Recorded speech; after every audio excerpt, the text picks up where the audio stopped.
Symptoms of the pregnancy. सबसे पहले आपका पीरियड मिस होगा, ये सबको पता है। पीरियड मिस होते ही आपको प्रेगनेंसी टेस्ट करना है, ठीक है। तो उसमें 2 लाइनें अगर आएगी या उसमें कुछ भी आएगा, then you have to consult your doctor. इसके अलावा कॉमन सिम्टम होता है फर्स्ट ट्राइमेस्टर में नॉजिया एंड वॉमिटिंग। हमारे अंदर जब प्रेगनेंसी होती है तो कुछ हार्मोन्स का लेवल बढ़ता है, जिसकी वजह से वॉमिटिंग ज्यादा होती है। तो वो शुरू के 3 महीने में सबसे ज्यादा होगी, ग्रेजुअली वो उसके बाद अपने आप सेटल डाउन हो जाती है। इसलिए वेट गेन भी फर्स्ट ट्राइमेस्टर में नहीं होता पेशेंट्स का। तो इसमें परेशान नहीं होना है कि हमारा वजन नहीं बढ़ रहा, हमें वॉमिटिंग बहुत हो रही है। जैसे आपकी प्रेगनेंसी एडवांस करेगी तो ये सिम्टम्स अपने आप कम हो जाएंगे और आपका वेट बढ़ने लगेगा। Wise changes, diet, what are the important diagnostic test, exercise and more. Now, the care during pregnancy starts from the preconception period also. Okay, what is preconception period? जब आप प्रेगनेंसी की प्लानिंग कर रहे हैं तब से कुछ चीजें होती है जिसका आपको ध्यान रखना है ना। आपको प्रेगनेंसी के बाद डॉक्टर को विजिट नहीं करना है, आप डॉक्टर को तब विजिट करेंगे जब आप प्रेगनेंसी के लिए प्लान कर रहे हैं। इसमें हम क्या करते हैं, हम आपको फोलिक एसिड सप्लीमेंटेशन देते हैं। Folic acid supplementation should be started 3 months prior to the pregnancy. When you are intended to planning the pregnancy, उसके 3 months पहले से आपका 400 माइक्रोग्राम पर डे का फोलिक एसिड स्टार्ट हो जाना चाहिए। You should optimise your medical conditions. अगर किसी को डायबिटीज है, ब्लड प्रेशर की शिकायत है, थायराइड है, तो उसका हम ऑप्टिमाइजेशन करेंगे, उनको कंट्रोल में करके तब उनको प्रेगनेंसी प्लान कराएंगे। Then weight is another issue. अगर कोई ओबीज है या अंडर वेट है तो हम उनका वेट ऑप्टिमाइजेशन कर सकते हैं। हम कुछ जेनेटिक सिंड्रोम्स को स्क्रीन कर सकते हैं। जैसे अगर फैमिली हिस्ट्री है किसी की थैलेसीमिया की, तो उनको हम ट्रेन कर सकते हैं कि आपको क्या रिस्क है, कैसे आपका हमको फर्दर टेस्टिंग करना है, उसके लिए हम आपको ट्रेन कर सकते हैं। किलो से 13 किलो तक ठीक है वजन। दूसरी बात आती है न्यूट्रिशन। न्यूट्रिशन मतलब बस सब खाना। तो अगर वेट गेन बहुत फास्ट हो रहा हो जल्दी जल्दी, तो इसका मतलब तुमको पानी रिटेन कर रहा है, तुमको बीपी का दिक्कत हो सकता है या फिर आपका थायराइड खराब चल सकता है, ठीक है। सॉल्ट रिटेंशन हो रहा है नहीं। इसके अलावा रहता है कि मम्मी हम लोग जो आयरन कैल्शियम देते हैं वो भी पेशेंट को खाना जरूरी होता है। उनको पेट में गड़बड़ होती है, पचता नहीं है, ये सब चीजें चालू हो जाती है। होता यह है कि बच्चे का जो डेवलपमेंट होता है, बच्चे की भी हड्डी बन रही है, उसका कैल्शियम वो लेता है मम्मी से, तो मम्मी को तो भरना पड़ेगा। नहीं तो डिलीवरी के बाद फिर पेशेंट 2-3 साल आता है, मैडम बहुत दुख रहा है, हड्डियां दुख रही है, कमर में दुख रहा है, वो उसका जाता नहीं है, लाइफ लॉन्ग रह जाता है। Vitamin D and calcium. And औरतों का तो ये भी है कि जब उनका मेनोपॉज नियर आता है 40 के बाद, तो वैसे भी उनका हार्मोन कम हो जाता है, तो कैल्शियम विटामिन डी एब्सॉर्ब करने की कैपेसिटी कम हो जाती है। इसीलिए हम लोग प्रेगनेंसी में ही, जो कि आपका ज्यादा से ज्यादा खत्म होने का पीरियड है, उसी में हम ज्यादा से ज्यादा आपको देते हैं।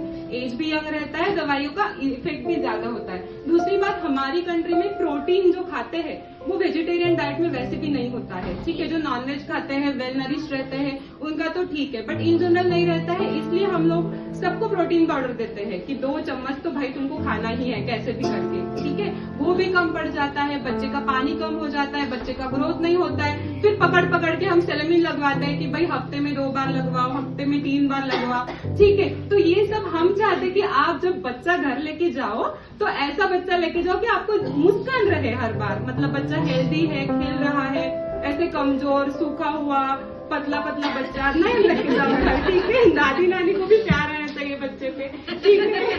तो इस डे टू डे लाइफ का जो एक्टिविटी है, जैसे काम पे जाना है, ज्यादा हेक्टिक हेवी वेट लिफ्टिंग वगैरह नहीं करना है, बट योगा स्ट्रेचिंग आप कर सकते हो। आपका पेल्विक फ्लोर है, मैं आपको बता दूं, आपका डिलीवरी चाहे नॉर्मल डिलीवरी हो या फिर सीजरियन में हो, जो आपका नीचे वाला पेल्विक मसल जो होता है, वो किसी भी प्रकार का प्रेगनेंसी में, चाहे उसका डिलीवरी हो जाए नॉर्मल या फिर सीजर हो जाए, उसमें वीक ही होता है।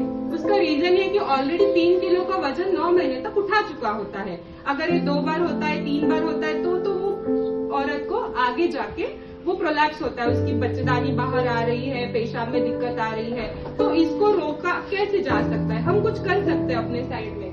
Just I would like to comment on this because our hospital is a high risk pregnancy, so we have more of the patients who actually cesarean is indicated, but it doesn't mean that we don't care for the low risk. Low risk में normal वाले, तो normal वाले जो मरीज आएंगे उनकी normal delivery होगी, आप तैयार तो होइए, है ना। आधे से ज्यादा जो है वो हस्बैंड के, मेरी वाइफ को पेन नहीं होने देना है, मरीज को क्या, मेरे को पेन लेने की हिम्मत नहीं है।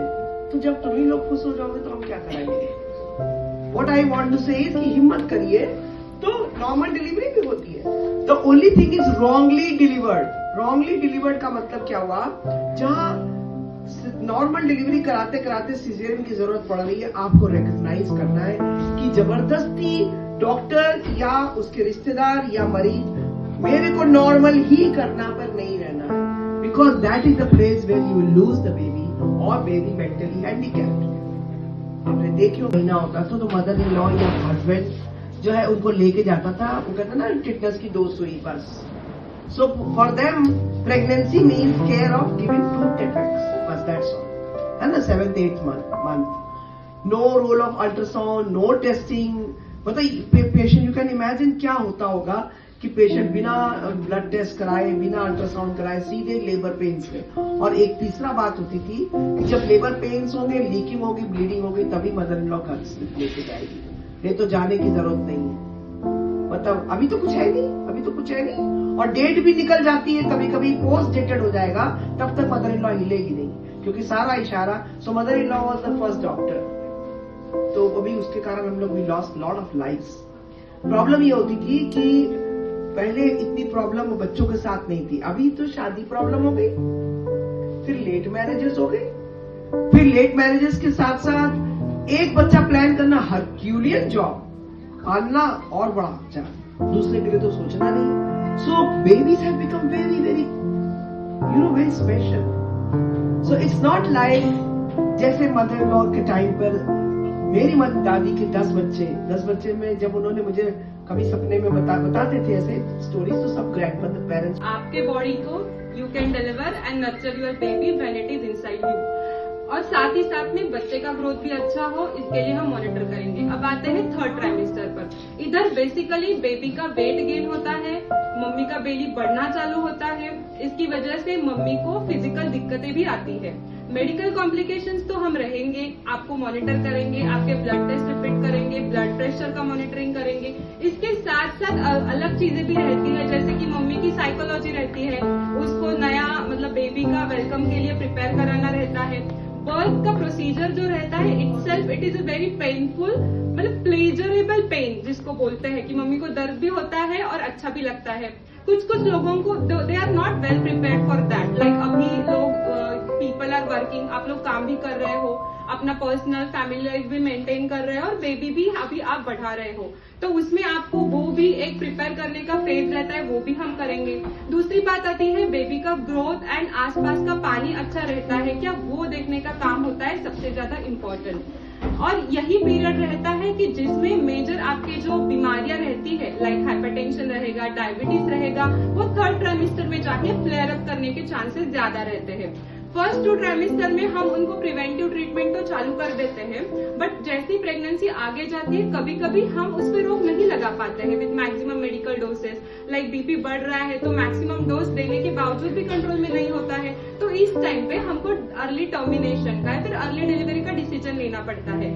अभी एज अ कंसल्टेंट हमको 2 चीजें देखना पड़ता है कि हम अगर ये बेबी को अभी डिलीवर कर रहे हैं तो ये बेबी क्या हंसते मतलब पेरेंट्स अपने घर में लेके जाएंगे क्या, और अगर हम उसको पेट में रखते हैं तो मम्मी को वो टॉलरेट होगा क्या, क्योंकि बीपी बढ़ता है तो मम्मी को कन्वर्जेंस यानी झटके आ सकते हैं, शुगर का कुछ अलग रिस्क रहता है, बच्चा पेट में खत्म हो सकता है, मम्मी का शुगर कंट्रोल में नहीं आता है। तो ये बोलते हैं ना, मतलब तार पर चलने वाली कसरत हो जाती है गायनेकोलॉजिस्ट के लिए। और पाने के लिए कि जो नॉर्मल डिलीवरी के इच्छुक पेशेंट्स होते हैं उनको बोलते हैं आप स्क्वाटिंग भी करिए एंड आपकी कीगल्स एक्सरसाइजेस भी करिए, सो दैट आपकी पेल्विक फ्लोर मसल्स की स्ट्रेंथ बढ़ाई जा सके। Any form of delivery we need to do, like Geeta ma'am ने बोला कि सिजेरियन भी हो सकता है, नॉर्मल भी हो सकता है, फिर भी आपका जब 50s में जाएगा तब भी लाइफस्टाइल मेंटेन रहे, इसके लिए भी हम कुछ अभी से आपको बताएंगे क्या करना है, कैसे मेंटेन करना है, क्या पोस्चर रखना है, वो चीजें भी बहुत इंपॉर्टेंट है प्रेगनेंसी में। ठीक है, उसके आगे आते हैं टीके लगवाना, छोटी टीके जो अपने सासू माँ को, दाई माँ को सबको पता थे वो तो लगने ही है। इसके साथ साथ आया है अपना इन्फ्लुएंजा वैक्सीन जो आपको 3rd ट्राइमेस्टर में लगता है। ठीक है, और अगर गाइडलाइंस है, कोई एपिडेमिक वगैरह आता है तो एज इंडिकेटेड हम वो लगा देंगे, that would be dependent on the doctor's decision.